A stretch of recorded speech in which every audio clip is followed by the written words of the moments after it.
lang matandaan natin na yung Philippine Village Hotel na yan is now down on the ground. Wala na talaga, no? Pero pag tinignan mo yung hotel, yung memories nandiyan dyan, di ba? Sino makapagsasabi na dati, tayo sa F&B lalo, as housekeeping, yung hotel na yan, naging memories sa atin, very memorable. From basement to 8th floor. Sa basement, nandun yung housekeeping natin. Pag kumukuha ka ng uniform, nandun si Manang Lita, nakaharap na sa counter. Di ba? Manang Lita, no? Nasa counter na yan, uniform. Wala pang uniform. Punta ka sa laundry, yung shirt ko, nasa laundry, wala pa rin. Eto na tayo. So, magsusot kayo ng ibang shirt, di ba? Manang Lita. And of course, sa basement, nandun yung laundry natin and the engineering, di ba? Bago ka pumasok, magta-time in ka, Ma'am Oria, Ma'am Istus, ta-time in ka. Kami naman, kailangan naka-uniform na. Pero ang uniform, sa taas lang. Yung baba, naka-civilian ka pa. Sorry po, sorry. No? Ganun lang, minsan, ganun yan, we are rushing, di ba? Nagmamadali tayo.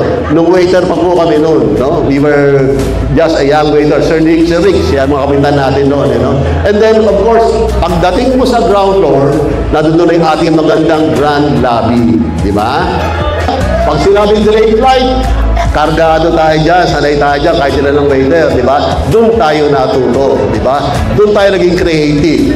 Doon tayo nakilala, lalo na sa Malacanang, di ba? Pag nag-serve tayo sa Malacanang, official caterer, PBH lagi yan, di ba? Tama? No? This is not the last. We will support you. I will support you kung anong capacity na mag-homes, ano makukuha natin. But then, have somebody to organize and continue this reunion natin.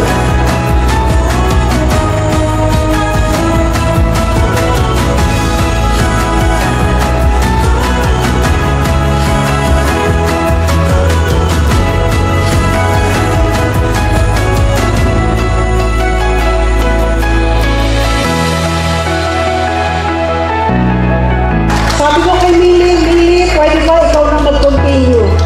Which she did. And nakaproduce siya ng 3 reunion na talaga namang naging successful din. Without further ado, welcome po sa ating lahat. Have a good time. Enjoy. God bless us all. Maraming salamat po.